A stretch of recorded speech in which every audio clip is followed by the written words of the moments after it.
Cette semaine, à Plus que des polos, la disponibilité. Tu sais, des fois, les parents vont dire non, je suis quand même, je suis là, je suis présente tant d'heures par semaine, tu sais, je suis quand même là, puis tout ça, oui, mais être présent dans une pièce puis être disponible à l'autre, c'est très différent.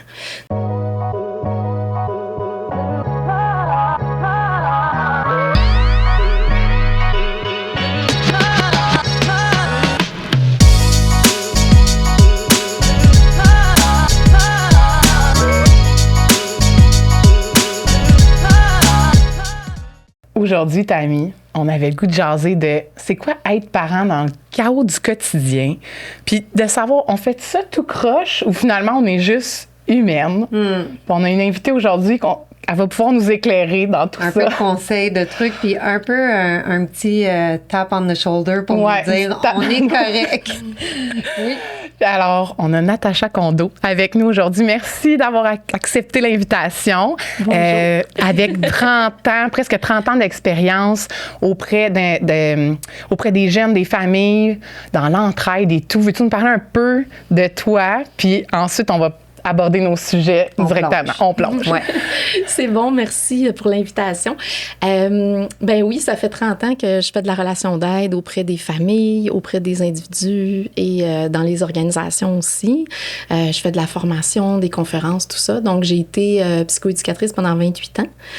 Là, depuis 2 ans, je suis thérapeute en relation d'aide et en fait, je travaille dans le réseau à temps plein, mais ça fait 15 ans que je suis en santé publique. Donc, je suis agente de planification, programmation, recherche, ce qui fait que j'ai pas conservé mon titre de psychoéducatrice. Mais on va se dire, je pense que tu en as vu pas mal. Puis tu vas pouvoir nous aider avec nos exemples puis nos questions pour outiller les familles, dans le fond, à survivre au chaos quotidien puis essayer de s'outiller face à des situations pas toujours évidentes avec nos ados ou même envers nous-mêmes. Alors, est-ce qu'on plonge? On y plonge. Va? OK. On y va. Parce qu'on s'entend, est-ce que nous, on vit des choses, mais il y a plein de familles qui vivent des choses. Est-ce que tu trouves que les familles aujourd'hui se sentent plus dépassées qu'avant? Parce qu'on dirait que tout le monde court un peu après sa queue. Tout à fait. Puis c'est drôle, c'est une excellente question, puis ça revient tout le temps, ça revient aussi au niveau des pathologies. Tu sais, on va dire, mon Dieu, est-ce qu'il y a vraiment plus de TDAH? Est-ce qu'il y a vraiment plus de ci, de ça? Puis là, on va dire, ben non, c'est parce qu'on s'en rend plus compte ou c'est parce que...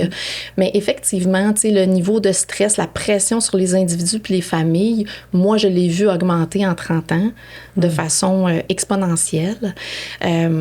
C'est sûr que l'anxiété de performance, je le vois à tous les niveaux. Je le vois chez les parents, pas juste chez les enfants. Puis avant, on le voyait, par exemple, chez les enfants qui étaient au secondaire, dans des collèges privés. Là, on le voit chez des enfants de première année, tu sais, au primaire, à l'école publique. Donc, qu'est-ce qui explique ça? Ouais. Il y a une pression de performance. Moi, je suis une conteuse d'histoire, fait que souvent, je vais te répondre avec une petite histoire. Parfait, vas-y. Pendant des années, je formais les équipes écoles sur la saine gestion du stress chez les enfants puis chez les jeunes. Puis à un moment donné, j'étais dans une école primaire, puis ils me disaient comment ça, les jeunes sont tellement stressés, sont tellement anxieux, sont tellement tout ça. Et quand tu sens que c'est tellement grave quand tu es en première année puis tu as 3 fautes dans ta dictée, qui compte, je veux pas dire pour rien, mais tu es supposé être approché comme un être humain en apprentissage. Pas être juste comme évalué à tout bout de champ. Tu sais, il y a comme pas d'espace pour le processus d'apprentissage. Puis ça, je trouve que ça a vraiment augmenté. Fait que, à un moment donné, les enseignants, je leur ai dit, c'est quoi la différence entre Marc-Antoine, tu sais, qui a une moyenne, tu sais, de 62, tu sais, à sa 6e année, puis Maxime, tu sais, qui a une moyenne de 98. Tu sais, est-ce qu'ils vont avoir le même diplôme de primaire qui rentre au secondaire et ce diplôme-là, il va-tu leur montrer à quelqu'un à un moment donné dans sa vie? Puis là, ils ont tous parti arrêter puis ils ont fait « Hey, ça n'a pas de bon sens ». Les stresser de même, pas pour quelque chose qui compte pas, mais pour quelque chose qui doit être remis à sa juste place. Tu sais. Ouais. Fait que oui, il y a de la pression, puis même les adultes qui consultent, tu sais, comme des enseignantes ou tout ça, tu sais, il y a des gens qui sont dans certains corps de métier, tout ça, qui sont plus perfectionnistes, puis on le voit beaucoup aussi, la pression, autant comme mère de famille, il faut être comme parfait partout. Tout le monde doit être parfait partout, faut pas que ça dépasse. Ouais, c'est ça, souvent nous Fait autres, que- on disait, hein, on dirait que tout le monde veut se créer son Pinterest board de sa vie familiale, puis que tout soit donc Tout parfait, Oui. que les enfants soient parfaits, que la nourriture soit parfaite, que Ouais. tout soit parfait. Tu sais. Ouais. Fait que cette pression-là, on se la met, puis en tant Ouais. qu'adulte, on le reflète sur nos enfants. Tout à fait. Puis des fois, les parents me disent, tu sais, ils arrivent puis ils ont un enfant ou un adolescent avec une anxiété de performance terrible, puis ils vont me dire, je comprends pas, on y met aucune pression. Tu sais, on lui dit, fais de ton mieux, on n'en met pas. Oui, mais tu sais, toi, tu as 2 jobs, 4 hobbies, tu performes partout, puis il faut que tu sois toujours parfaite. C'est toi son modèle. Fait que même si tu lui exiges pas ça, elle te regarde, puis C'est ce que elle tu trouve ça démontres. stressant, la vie. Alors, ça serait quoi qu'est-ce qu'on fait?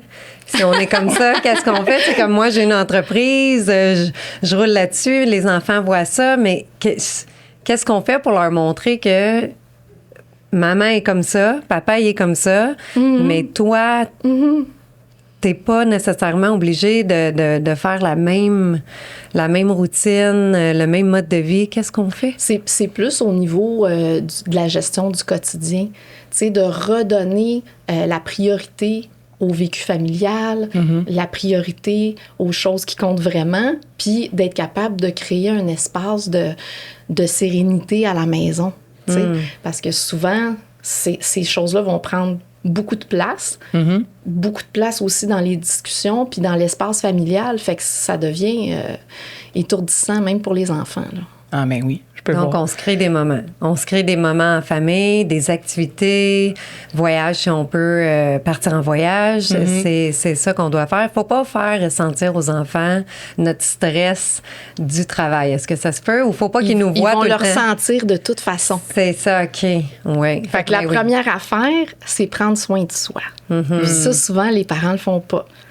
Tu sais, Exact. On se sent déjà débordé par Oui. plein de trucs. Fait que là, c'est de dire, OK, ben moi, c'était dans mes défis. On en a parlé l'autre Oui. saison, de prendre 1 heure pendant la semaine pour moi, pour Oui. pouvoir mieux les aider puis être plus réceptive, dans le fond, à leurs besoins à En eux. fait, c'est toute la disponibilité. Tu sais, des fois, les parents vont dire non, je suis quand même, je suis là, je suis présente tant d'heures par semaine, tu sais, je suis quand même là, puis tout ça. Oui, mais être présent dans une pièce puis être disponible à l'autre, c'est très différent. Tu sais, puis là, j'aborde même pas les écrans, là. Fait que, tu sais, ça a comme fait exploser, là, cette notion-là. D'être physiquement là, Mais d'être pas là. Pas mentalement Pas ailleurs. présent, Ouais, je pas à comprends. l'écoute, pas disponible. Ouais. Puis, tu as effleuré le sujet un peu là, de, c'est ça, il y a des jeunes qu'on ressentait beaucoup plus d'anxiété et tout ça, mais comment on fait pour distinguer ce qui est comme un débordement normal d'émotions, il y a eu une trop grosse journée ou je ne sais pas, puis d'un cas qui aurait vraiment besoin de plus d'attention puis de besoins particuliers peut-être, d'y porter une attention?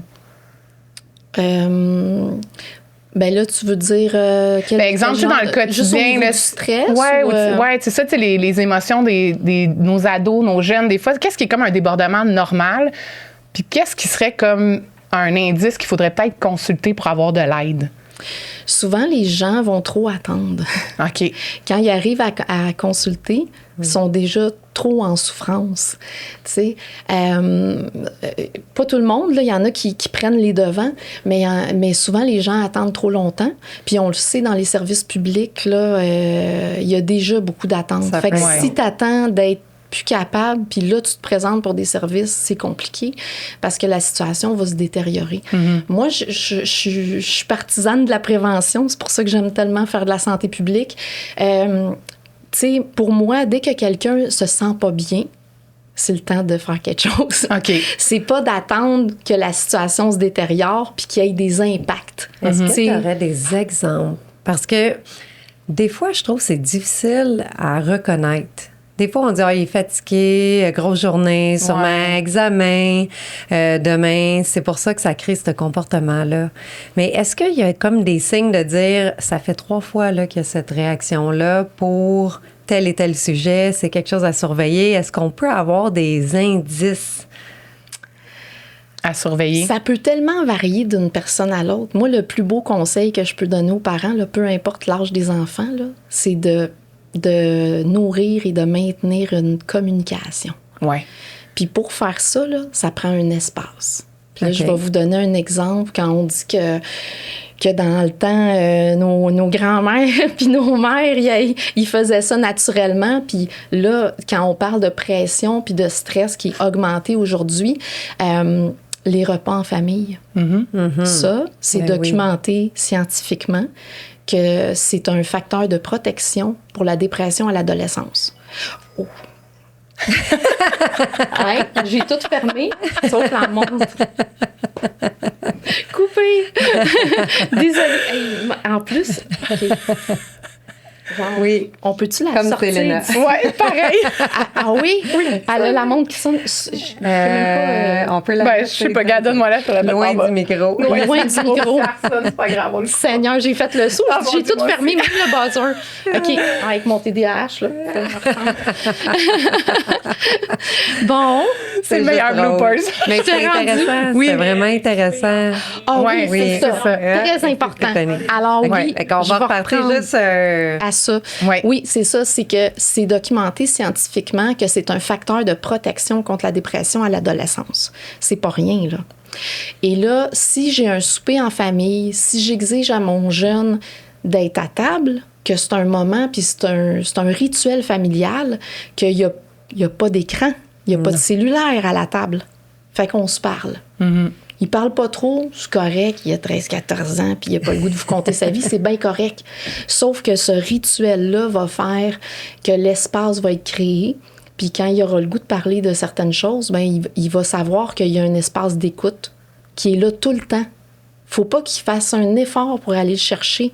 C'est comme dans quelque sa chose qui est routine. normal.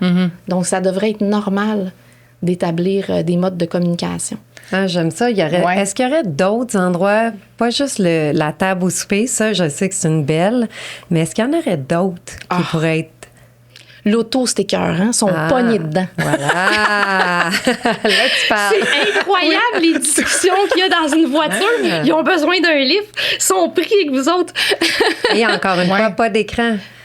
Parce que j'en connais plusieurs qui laissent les écrans parce que ça passe le temps, c'est moins long. Tout à fait. Puis je pense que c'est depuis qu'ils sont jeunes, dès qu'ils sont jeunes, puis à l'âge d'être en mesure de décider d'avoir un téléphone dans les mains. Mais premièrement, est-ce que c'est eux qui décident ou c'est le parent qui décide? Ça, c'est un bon sujet, ça aussi. C'est un gros sujet. C'est un gros sujet. Nous, on a C'est essayé terrible. de repousser le téléphone le plus longtemps possible. Là, maintenant, il y a 15 ans, notre garçon, il vient d'avoir un cellulaire. Il y a 1 an. Donc, ça a été sujet de débat constant. Mais ça fait ce que tu mentionnes, dans un véhicule, pas de téléphone, faire des 2, 3, 4 heures de route, sa patience n'est pas la même que ses amis qui embarquent dans le véhicule. Puis là, tout de suite, ils sortent le téléphone, puis je leur dis, hey, dans l'auto ici, nous autres, on essaye de ne pas avoir le cellulaire. Mais ça, premièrement, je suis pas leur maman, donc c'est plus difficile. Mais leur réaction, c'est comme une drogue. C'est tout à comme fait. Tout à fait. C'est une dépendance. Oui, c'est ça. C'est comme les sévrés pendant une couple d'heures. Puis là, ils ont le goût d'aller chercher le téléphone, mais je le passe à la blague. Vous allez voir, on est capable, on va passer au travers.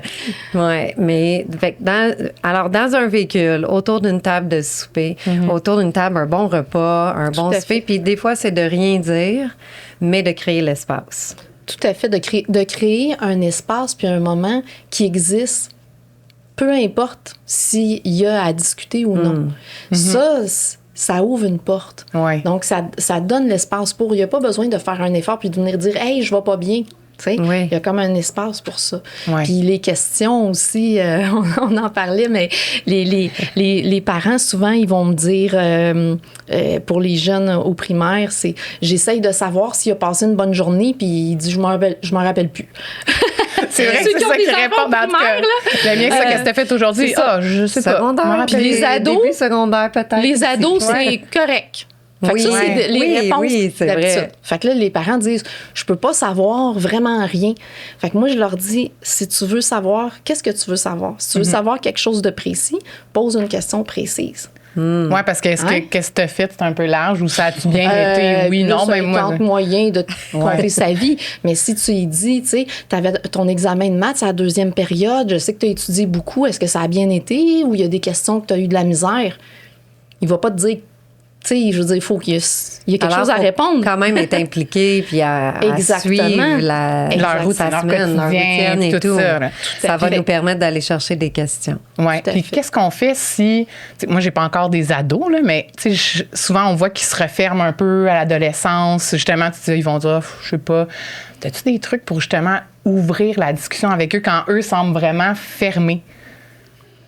Bien, là, la première chose aussi qu'il faut dire, tantôt on parlait de changement de comportement ou tout ça, tu sais, il faut faire attention, il y a quand même le passage à l'adolescence qui est souvent une période de souffrance pour les parents. Tu sais, le fameux 13 ans qui arrive, 12-13 ans, là.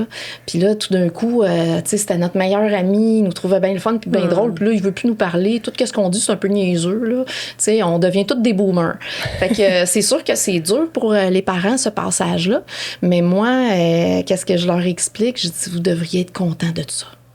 Parce que c'est un processus normal. Tu sais, c'est la construction de l'identité, puis ça doit passer par un rejet un peu de tout ce que le parent... Fait qu'il faut bien le prendre quand il veut plus nous parler, mettons. Ben, c'est ça que tu oui, dis? mais quand il prend ses distances à 12-13 ans, ça fait partie du processus normal. Fait qu'il faut pas le prendre. Il y a beaucoup de parents là, qui le prennent personnel, qui disent « Oh, on avait tellement une belle relation, puis mais t'as encore une belle relation. » C'est juste que faut qu'il développe son individualité, son identité, puis ça doit passer par l'autonomie. Puis l'autonomie pour dire « Hey, moi, qu'est-ce que je pense de telle affaire? » Bien, il faut que je me dissocie de ce que toi, t'en penses. Sûrement, je vais revenir après, puis je vais faire, ça faisait du sens, je pense, comme toi, mais je dois me reculer avant, tu sais, pour me découvrir moi-même, tu sais. Fait que c'est pas un rejet, tu sais, du parent, là, mais c'est sûr que ça fait souvent quelque chose de difficile, là, comme passage. Bien, c'est parce que la ligne est mince, c'est très émotionnel, puis on oublie. Des fois, j'essaie de me reculer à 13 ans et de me dire comment est-ce que j'étais. Ah oui, c'est vrai que ma maman, j'avais pas la même discussion qu'aujourd'hui, c'est revenu, puis moi, je suis en intergénération avec ma mère. Okay. Donc, la relation est revenue même encore plus forte et plus intéressante que lorsque j'avais 13 ans. Mais je l'aimais quand même, ma mère, là. Bien la sûr. petite fille de 13 ans en moi aimait ma mère. Donc, je pense que faut être patient, peut-être, en tant que parent. Oui. Mais dans le fond, c'est que notre rôle change. Puis c'est ça l'ajustement qu'il y a à faire. Tu sais, si le parent arrive à s'ajuster en même temps qu'il voit l'arrivée de ce besoin-là, bien, ça va se passer plus en douceur. Tu sais, c'est mon jeune, il a besoin d'autonomie, bien, il faut que je le laisse un petit peu plus autonome. Tu sais, il faut que je donne plus de responsabilités puis que je fasse confiance. Fait que plus je vais rester pris un peu dans l'enfance puis la relation un peu fusionnelle que j'avais, plus il va me rejeter puis il va dire « donne-moi de l'air ». Fait que il y a un petit ajustement des deux côtés. Là. Suite à ça, est-ce que ça se peut qu'on fait des fois des erreurs en tant que parent parce qu'on veut être cool, puis on veut avoir cette proximité-là comme on avait 5 ans auparavant.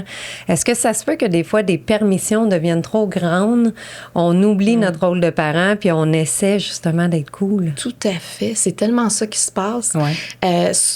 Il y a des parents qui vont devenir trop sévères parce qu'ils vont dire « Hey, là, bon... » On veut rien qui leur arrive, fait qu'on coupe. Là, je vais tout... Ouais, c'est ça. Puis il y a l'autre extrême où souvent les parents, justement, sont dans des propres blessures affectives, puis sont comme, ils voient ça comme un rejet, fait qu'ils sont comme, ils vont tout donner, ou ils vont laisser trop de permissions, ou ils vont essayer d'être son ami. Alors ça amène des problèmes parce que nos ados, on veut qu'il y ait des amis. Ils en ont des amis. Ils ont juste une mère puis un père, fait que, je veux dire, ils ont leurs parents, tu sais, puis l'adulte, les adultes à l'école doivent jouer un rôle d'encadrement. Puis faut pas oublier aussi, mais je dis les ados, mais au primaire aussi, on voit ça aussi, trop de latitude, tu sais. Fait que cette espèce de double rôle-là, tu sais, ça amène, c'est sûr, des problèmes quand l'enfant est plus jeune aussi, tu sais, le sentiment de sécurité, c'est super important. Fait que quand on met pas de cadre autour de l'enfant, on pourra en parler, mais qu'est-ce qui va arriver, c'est de l'anxiété, tu sais.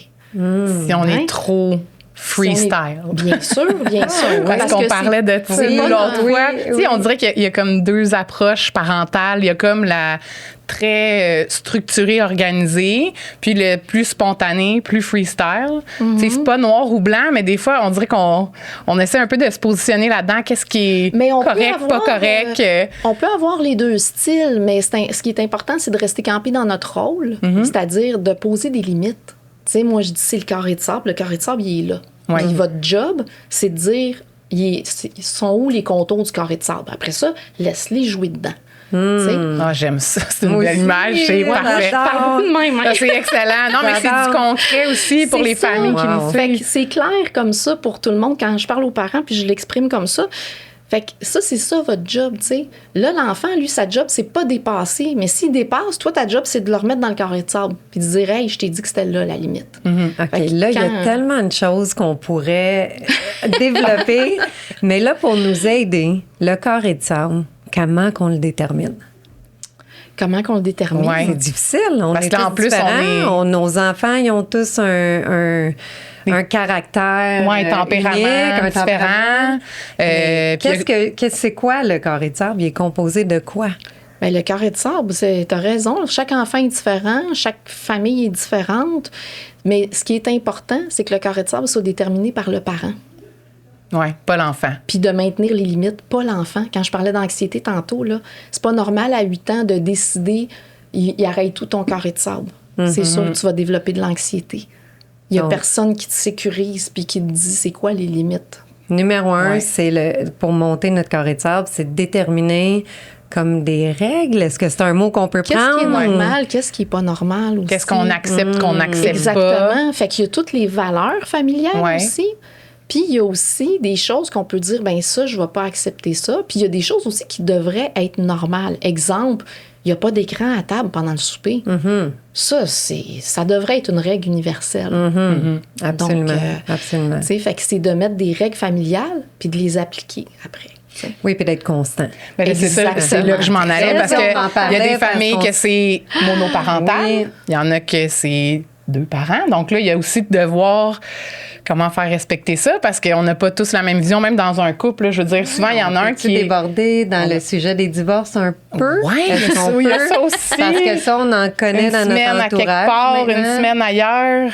Les repères sont pas les mêmes. De débuter au niveau d'un divorce pour un enfant, c'est clair que le carré de sable, il doit être magané un petit peu, là, parce que là, la maman, le papa, là, les deux veulent tirer sur leur enfant parce qu'ils ont peur de perdre leur enfant, même si ce que tu as dit au début, l'enfant t'aime puis il va t'aimer éternellement, à moins que tu fasses vraiment du mal à ton enfant, je crois.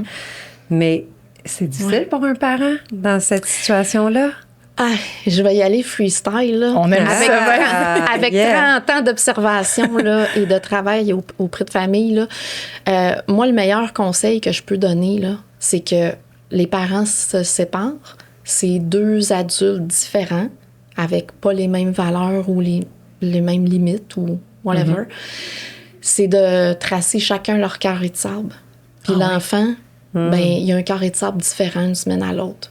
Parce que quand les adultes sont en souffrance pendant une séparation, puis malheureusement, il y a beaucoup, beaucoup d'aliénation parentale et la personne qui souffre là-dedans, c'est l'enfant, malheureusement. C'est la personne qui souffre. Et aussi qui devient déchirée, anxieuse, bon conflit de loyauté, tout ce qu'on ne voudrait pas faire vivre à notre enfant. Quand on dit, ben là, c'est important de mettre les mêmes règles partout pour ne pas mélanger l'enfant. Ouais. Moi, je pense que c'est important que l'adulte soit à l'aise avec où il vit, avec son carré de sable, puis l'enfant, lui, va s'adapter à son carré de sable une semaine à l'autre. Puis tout le monde va être heureux. C'est assez complexe. Au lieu d'avoir les parents qui se disputent. À essayer de s'entendre sur le carré de sable. On avait dit que c'était exactement. Et là, Okay. ça cause préjudice à l'enfant beaucoup plus. Beaucoup plus. Puis dans le quotidien. Super bon conseil. Merci. Oui. J'aurais pas pensé. Oui. On dirait, moi, dans ma tête, je me serais dit, on va essayer de... Oui, j'aurais essayé de faire un carré de sable. C'est un petit peu la règle de quand nos enfants, je me rappelle, il y a des années, les parents me disaient, ça fait longtemps, là, c'est un classique de l'enfance. Ah ben, Mathilde, elle a le droit, tu sais. Ah ben, c'est ça. Mais toi, ben ta mère, c'est moi. Fait qu'ici, c'est non. Fait qu'on doit respecter ça quand il y a une séparation parentale. C'est deux individus qui habitent plus ensemble, qui ont une vie familiale différente, puis leurs propres règles. OK. Ouais. Fait que s'il n'y a pas de préjudice à l'enfant, ben c'est correct que ça fonctionne pas exactement pareil. C'est deux familles différentes maintenant. Donc, c'est préférable ça que de la dispute interminable. Oui, puis les enfants vont aimer autant le papa Tout à fait. que la maman. Oui, puis ils vont le dire, Wow. chez maman, j'ai le droit de tout ça. C'est Puis chez ça. papa, il y a ça, Ouais. c'est le fun. Tu sais. Ben Fait que oui. c'est beaucoup mieux comme ça. Ouais. Oui. On a effleuré ce sujet tantôt là, de prendre soin de soi pour pouvoir bien accueillir les émotions de nos enfants et tout. Un premier conseil pour les parents, pour prendre soin de soi, là, ça serait quoi pour, dans notre quotidien, être capable de pouvoir gérer les émotions? Tu sais, quand ils reviennent de l'école, des fois, ils n'ont pas eu une bonne journée, mais tu sais, moi aussi, ça se peut que ça n'ait pas bien été. T'as-tu des trucs comme pour nous, je vais dire recentrer, là, je sais pas si c'est le mot, mais tu sais, juste pour prendre un petit 2 minutes, essayer de se recentrer avant d'accueillir les émotions des autres qui s'en viennent. Tout à fait. C'est vraiment, moi, c'est ça. Ben, on n'a plus d'espace pour, tu sais, Non, quand c'est on ça. est trop... oui, c'est ça. Puis tu sais, moi, je prends tout le temps avec les parents l'image là, du masque qui tombe dans l'avion. Là. Quand on explique Ouais, c'est vrai. les règles, c'est vous mettez d'abord votre masque, puis ensuite vous aidez vos enfants. Parce que si tu perds connaissance, tout le monde va mourir. Ouais. Tu sais, c'est comme un petit peu ça. Là. Fait que si tu prends pas soin de toi, tu n'auras pas la disponibilité affective pour prendre soin de tes enfants. Tu sais? Ouais. Fait que c'est très important. Des fois, les parents sont comme, ben là, j'ai pas le temps, je vais m'occuper de mes enfants. Ouais, mais t'occuper de toi, c'est aussi t'occuper de tes enfants. Tu sais? C'est te rendre disponible aussi à recevoir. Fait que oui, couper ça. Couper entre sa journée de travail, trouver notre routine, tu sais, la gestion du stress, puis la gestion émotionnelle, c'est très personnel à chacun. Tu sais, fait que c'est important aussi d'explorer, moi, c'est quoi qui me fait du bien, puis c'est quoi qui m'aide à décrocher. Tu sais, il y a des gens qui vont me dire, ben moi, il est très important mon trajet entre le bureau puis chez moi. Parce que c'est là que je fais le bilan de ma journée, que je décroche, puis quand je me stationne, c'est fini. Là, j'arrive dans mon autre vie, puis je suis disponible. Là. Je suis comme, j'ai laissé ça dans la voiture pour demain matin. Comme si on a pesé reset C'est ça. sur notre petit bouton. Bon, je les trouve C'est bons, ça, moi aussi, les- tu sais, j'aimerais les ça. personnes qui sont en mesure de faire ça, moi, ce que je fais, c'est que je suis pas capable de faire ça. Premièrement, ça va toujours me rester sur les épaules, dans la tête, ça reste là. Mais je vais essayer quand même justement de laisser sur mon épaule le temps que j'étais avec ma famille. Puis après, le soir, là, lorsque tout le monde dort ou... Tu leur prends. Oui, je leur prends. Il est jamais bien Je loin. le prends puis j'essaie de le régler par contre, mais parce que si tu règles pas ce que tu as dans ta tête ou ce qui te préoccupe, mauvaise nuit. Là. On peut en parler. J'ai pas beaucoup dormi. Mes enfants se sont réveillés souvent. Les adultes, c'est quelque chose que je vais dire souvent de faire pour ça, pour le stress puis l'insomnie quand il y a des surcharges, c'est la liste. Fait que juste avant de te coucher, là, t'écris la liste des choses qu'il faut que tu fasses demain matin ou il faut pas que tu oublies le lendemain. Ouais. Puis après, tu t'en vas te coucher. Oui. Parce que sinon, tu vas la faire toute la nuit, puis à chaque fois que tu vas te réveiller, tu vas refaire ta liste, puis tu vas repenser, ah oui, cette affaire-là, j'avais oublié. Tu sais, Fait que pour se libérer, comme Oui, tout au à moins fait. cette portion-là du cerveau, on la Tout fait à avant de fait. se coucher. Oui, parce que tu peux pas Ouais. le régler dans la nuit. Ben, Non, il y a rien. Tu fais juste te répéter le problème. Oui, c'est comme ça. un cauchemar. c'est ça. Avec le stress qui monte, oh mon Dieu, il faut vraiment pas que j'oublie de le faire. Fait Ben que, oui. Alors, on ouais. le met sur la feuille, puis on dit demain matin, j'ai ma to-do list pour la journée. Je règle ça. Très bon truc. Puis, on va se dire, des fois, moi, j'ai pas un reset là, qui est fait. Des fois, là, mes émotions à moi sont pas prêtes à accueillir celles de mes enfants. Fait que des fois, ça fait que, bon, tout le monde peut avoir hausser le ton un peu ou imploser ou tu dis, oh mon Dieu, là, il faut vraiment que je me parle. Là. Mais, puis des fois, moi, j'ai eu le réflexe avec mes enfants qui sont quand même à bas âge, mais de retourner après, là, quand j'ai parlé trop fort ou je l'ai dit pas de la manière que je voulais le dire, je vais m'excuser. Mais c'est-tu une bonne pratique ou pas une bonne pratique de faire ça? Tu sais, moi, je voulais comme montrer que j'étais humaine à mes enfants puis que je pouvais me tromper. Je sais pas si je fais la bonne affaire. Qu'est-ce qu'on Dis-moi les dents. fait quand on Tu sais, débat? là, quand on débat puis que ça s'est Oui. pas passé comme on voulait. Est-ce qu'on va s'excuser à les nos multiples enfants? dilemmes parentaux. Oui, c'est ça. Il y a plusieurs types parentaux. Hein. Fait que là, le parent très autoritaire, il fera jamais ça parce qu'il va dire « Hey, c'est moi le parent. » Fait que c'est ça. Moi, je pense qu'il faut trouver un juste milieu avec ça. Puis, tu sais, c'est vraiment une bonne pratique quand on dépasse nous-mêmes nos limites, qu'on voit aussi qu'on était irrité puis qu'on a répondu d'une façon qui était inadéquate ou de retourner puis de l'expliquer aussi. Ouais. Tu sais, de dire, ben pas d'un détail, mais de dire, hey, maman, elle a eu une grosse journée, là. Je pense qu'elle était très stressée, puis là, j'ai parlé trop fort tantôt. Tu sais, je m'excuse. Ça, c'est très bien. Tu sais, parce que peu importe l'âge de l'enfant. Parce que oui, ça va te rendre humaine. Tu sais, puis ça développe l'empathie chez nos enfants. Quelque chose de super important. Tu sais, de dire, OK, maman, là, ça se peut qu'elle a travaillé, elle a conduit dans le trafic, puis là, elle aussi, elle a eu une grosse journée. Puis moi, tu sais, je suis irritée puis je suis fâchée, mais tu sais, elle aussi. Parce qu'elle aussi, elle a eu une grosse journée. Fait que tout le monde va se relaxer, puis ça va être correct. Puis, tu sais, d'être capable de... Ça permet à l'enfant aussi de pardonner, puis d'être empathique, puis de dire « Oh, pauvre maman, elle est fatiguée. » Puis des fois, ils vont nous surprendre après, dans une autre grosse journée qu'on aura, de dire « Est-ce que tu es fatiguée, maman? » Fait que là, on dit « OK, il y a quelque chose qui s'est passé. Là. » On est en train de développer quelque chose d'important là, chez notre enfant. Encore une fois, Fait ça me qu'on se fait gêne penser. pas pour ça. Non, c'est ça, puis ça me fait penser à la constance. Ouais. Si t'es constant, Ouais. ben, faut pas que tu sois constamment fâché, mais. Non! Je m'en rappelle pas. Mais si t'es constant dans certaines situations, l'enfant va se reconnaître ou savoir. Il va avoir un repère peut-être de comment agir puis de comprendre la situation. On l'outille. Dans le fond, il va avoir des outils pour plus tard dans la vie peut-être aussi. Ben oui, puis de comprendre ce comportement-là de chez quelqu'un d'autre. Tout à fait, tout à fait. Puis, tu sais, c'est ça aussi l'empathie, tu sais, c'est de voir que lui, quand il est over, là, qu'il y a eu tellement de pression, puis tout ça, dans quel état qu'il est, ben ça fait ça aussi chez une autre personne, tu sais. Fait que comment je peux, moi aussi, prendre soin d'une autre personne, tu sais, peu importe l'âge aussi, ça va l'aider dans ses relations sociales après. Puis quand tu parles de constance, ça aussi, c'est une blague que je faisais souvent aux parents, tu sais, avec l'autorité. J'ai dit, faut faire attention, s'il y a une règle à la maison, qui est claire, mettons que c'est la semaine, la télévision, ça arrête à 8 heures, mettons, je dis n'importe quoi. Mais que, quand t'es tanné puis t'as eu une grosse journée, là, tu prends un petit verre de vin puis finalement, gars, écoute la donc jusqu'à temps que tu te couches. mais tu sais, quand t'es en forme, c'est comme, non, il est 8 heures, là. Fait qu'il faut faire attention à, la constance. Faut pas qu'elle varie avec moi comment je file. Faut que ça soit une vraie constance. Si on veut établir quelque chose, parce que là, on va tomber dans la négociation. Puis notre enfant, il a raison, parce qu'on n'est pas cohérent. On va dire, ben pourquoi c'était correct la semaine passée? Puis là, ça va faire de la chicane. Tandis que quand on respecte nous-mêmes nos propres règles, on s'évite du trouble. un exemple simple là, de ça, mais qui n'est pas tant psychologique, mais mettons là, qu'on dit à nos enfants, c'est de l'eau le soir avec le souper.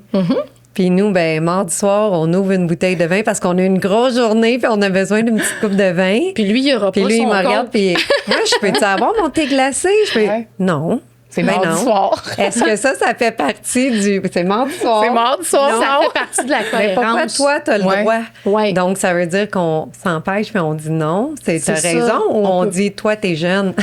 Non, on peut pas faire ça. C'est ça. Puis ça m'amène à des moments spéciaux. Ah, ouais. Parce que les règles, là, tu sais, quand on dit l'exception qui confirme la règle, bon, tout le monde peut comprendre qu'il y a des exceptions. Fait qu'il y a des exceptions. Fait que si on dit, hey, tu sais quoi, maman, elle a eu une bonne nouvelle au travail, on a le goût de fêter ça, puis, tu sais, nous, on va prendre un petit verre de vin ou on va prendre un petit jus de pomme. Oui. Hey, tu la controverse avec l'alcool. Mais c'est ça. Puis là, moi, je peux te savoir mon thé glacé? Ben oui, c'est un soir spécial. Parce que on peut rappeler la règle. Tu sais, d'habitude, ça serait de l'eau, mais on va dire que ce soir, c'est spécial. Fait qu'on vient appuyer qu'on se donne une petite permission ce soir. Parce que c'est spécial, pas parce que tu as eu une mauvaise journée. Parce que là, on met un mauvais exemple. C'est comme tu as une mauvaise journée, prends du vin. C'est comme sous forme de récompense, de bonnes nouvelles, de quelque chose comme ça. Tout à fait. Puis, tu sais, ça, c'est important qu'est-ce que tu soulèves, Tammy, parce que, tu sais, le pourquoi on va festoyer ou on va noyer une émotion négative. On donne aussi, je parlais de modèle tantôt, on donne aussi cet exemple-là à nos enfants. Bien sûr. Ouais. Tu sais, c'est pas la même bouteille de vin qu'on ouvre dans un souper de famille le dimanche avec nos grands-parents qu'on voit aux 2 semaines, puis la dinde sur la table, que le verre de vin du mardi soir de maudite journée, ça va me prendre un verre. L'enfant absorbe tout ça, tu sais. La même chose avec la cigarette, là. Hey, là, je suis stressée, là, occupe-toi du souper, je m'en vais en fumer une. Tous ces messages-là de mauvaise gestion émotionnelle, c'est bien sûr, tu sais, c'est quand même du modeling, là, Ça pour les reste, enfants. ça reste. Ouais. Ton exemple du dimanche, là, du dîner de famille, tout le monde, ça me ramène parce qu'on faisait ça souvent quand j'étais jeune. Puis je me suis demandé si aujourd'hui, là, on se met pas justement trop de pression d'avoir aussi plein de beaux moments en famille. Tu sais, on parlait de notre Pinterest board tantôt, là, Ben mais tu sais, oui.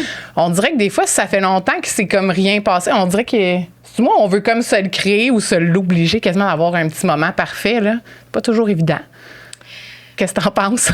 Ben moi, je veux pas, je vais sûrement pas démoniser les réseaux sociaux ou tout ça, mais tu sais, un petit peu comme ce que je viens d'expliquer, je pense qu'il faut toujours se demander pourquoi on fait les choses. Tu sais, est-ce que je fais quelque chose de le fun pour faire des photos puis montrer à tout le monde que j'ai fait quelque chose de le fun? La raison. Ouais. Ou je suis en train de vivre un moment? Tu sais? Ouais, est-ce que je suis présente, comme tu disais tantôt? Mon Dieu. Ou, Oui. tu sais, physiquement ou mentalement aussi, Oui. pour le vivre avec eux? Moi, depuis 10 ans, je me suis formée à la pleine conscience. Puis c'est quelque chose que j'ai beaucoup intégré dans mon travail auprès des gens. C'est quoi ça, la pleine conscience? Bon, dans l'ancien temps, on dit de la méditation. OK. Puis Quand ça a commencé au début, tu sais, pour les gens, c'était comme, ouh, ça sent le patchouli, cette affaire-là. Tu sais, c'est douteux. Puis moi, je suis quelqu'un de très cartésienne et très basée sur la science, tu sais. Fait que c'est sûr que peu par peu, tu sais, il y a eu tout à l'Université du Massachusetts, le développement d'une approche sur la gestion du stress par la pleine conscience. Au OK. début, chez les soignants. Puis ça a été développé, mis en application dans des programmes au niveau des écoles, aussi un petit peu partout dans la société, même dans le monde des affaires, tout ça. On va dire la pleine conscience. On va appeler ça aussi, j'aime beaucoup, la présence attentive. Ah. J'aime beaucoup ce J'aime terme-là, oui, parce que pour moi, c'est juste de se ramener dans le moment présent.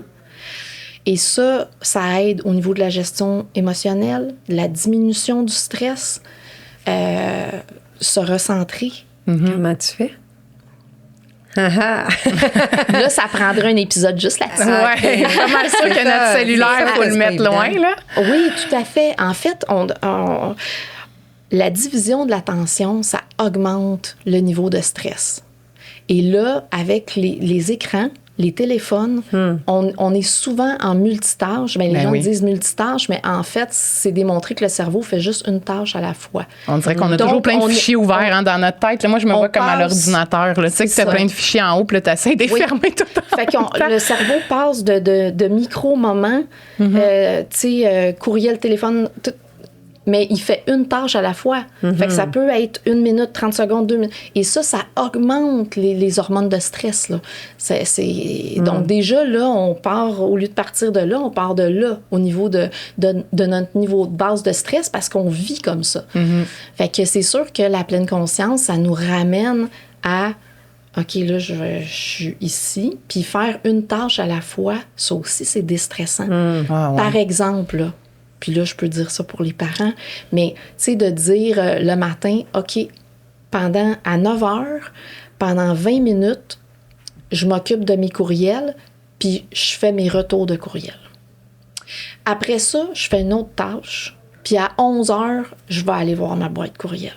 Pas la laisser qui fait ding-ding toute la journée. Ding. Puis là, être en train de taper un document, répondre au courriel. Donc, on est toujours comme ça et c'est très stressant. Fait que ça, c'est des petites choses qu'on peut ajuster pour baisser déjà le niveau de stress, là.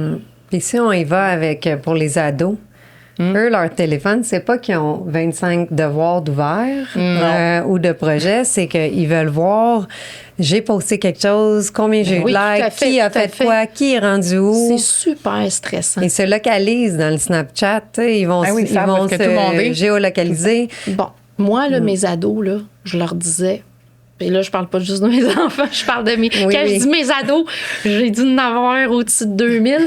Fait que moi, je leur disais, écoute, on va faire une expérience. Là, moi, quand je travaille avec des jeunes, je leur dis pas quoi faire, je leur demande de faire une expérience avec moi. OK? Parce qu'ils se chicanent avec leurs parents. « Oh, le téléphone! » Bon. Là, je leur dis, OK. Puis là, les devoirs qui finissent plus. Puis là, finalement, ils se couchent à minuit. Puis tout ça. Puis... Là, j'ai dit, impossible que tu avais 5 heures de devoir. Impossible. Je vais appeler ton école. Tu sais, je veux dire, ça se peut pas. Elle te dit ça. Ils disent qu'ils n'ont pas le temps de finir leur truc. À minuit. Ouais, c'est ça. Puis là, j'ai dit, tu as commencé à quelle heure? À 7 heures? Non, impossible. Tu sais. Fait que là, j'ai dit, on va faire une expérience. Il est où ton téléphone quand tu fais tes devoirs? Ben, c'est mon bureau, là, mais je regarde, je l'utilise pas. Ou c'est parce que j'en ai besoin pour que... Là, j'ai dit, gars, on va faire une expérience, OK? Là, tu as des maths à faire demain. Là, tu vas sortir tes affaires sur ton bureau. Tu vas aller laisser ton téléphone dans le salon ou dans la cuisine. Puis tu vas partir le chronomètre, tu vas faire tes devoirs. Quand tu vas venir la semaine prochaine, tu vas me dire combien de temps ça t'a pris faire tes devoirs. OK? Puis après ça, là, oublie pas, moi, je vais te dire quelque chose. Toi, tu vis dans le stress puis la pression d'essayer de comprendre tes maths puis de répondre là, à Aurélie qui dit que t'es donc cute sur ton nouveau selfie. Puis, tu sais, je veux dire, tout en même temps. Là, tu vas juste focusser, tu vas faire ton devoir, mais imagine si tu le finis en 1h30 au lieu de 5 heures, tu vas pouvoir chiller 3 heures de temps, 4 heures de temps avec tes amis sans essayer de comprendre de l'algèbre en même temps. Puis à chaque fois que je leur faisais faire ça, ils revenaient puis ils disaient aïe, aïe, genre, ça m'a pris 1 heure. Tu sais? Fait que être stressé pendant 5 heures à diviser l'attention de même versus juste clencher ton devoir puis faire ta best life après, tu sais. Fait qu'il faut y aller comme ça aussi avec les jeunes. Au lieu de dire des interdictions puis de faire la morale, de dire hey, ça te tente-tu, on va faire une expérience puis on va juste voir ce que ça donne. OK? Du concret. Exactement. Puis, tu sais, ils sont capables, eux autres même, de voir, là. C'est pas tu lui dis quoi faire, c'est ils se rendent compte que c'est pas mal moins stressant puis plus le fun comme ça, tu sais. Ben oui. C'est plus facile comme ça. Si tu avais à inviter quelqu'un ici à venir nous jaser de sujets intéressants pour notre auditoire, ce serait qui? Ça peut être 1 ou 2 personnes que tu nous référencerais, là, que tu aimerais. Ben, Emmanuelle de Ciel. Oui, tu la connais. Oui. La Fondation Le Ciel. Puis pourquoi? Bien sûr. Parce que c'est tellement un gros sujet pour les parents, la gestion des écrans. Et elle va vous donner des belles réponses qui vont beaucoup aider les parents. Ah, mais ça fait plein de bons trucs pour nos familles puis tout ça. Oui, je pense qu'on va te réinviter. Oui, c'est ça, on a trop de J'ai plein de questions. J'ai ouvert des portes. Oui, c'est parfait, c'est parfait. Puis il y a des gens aussi qui ont des questions particulières qui voudraient qu'on aborde aussi avec toi dans un deuxième temps. Je pense que ça serait le fun qu'ils nous l'écrivent en commentaire, en privé, pour qu'on puisse s'enligner sur des capsules peut-être plus précises, sur des sujets en particulier qui pourraient les aider dans des situations qu'ils vivent au quotidien avec leurs jeunes, ou même en tant qu'adultes, en tant que parents dans leur survie quotidienne, leur gestion du chaos. On n'est définitivement pas les seuls à avoir des questions. Oh, non, c'est sûr. Merci, tu nous as fait sentir seuls, qu'on n'est pas seuls non plus aussi dans nos situations qu'on vit. Merci beaucoup d'avoir participé à l'épisode d'aujourd'hui. Puis au plaisir de se retrouver prochainement. Merci.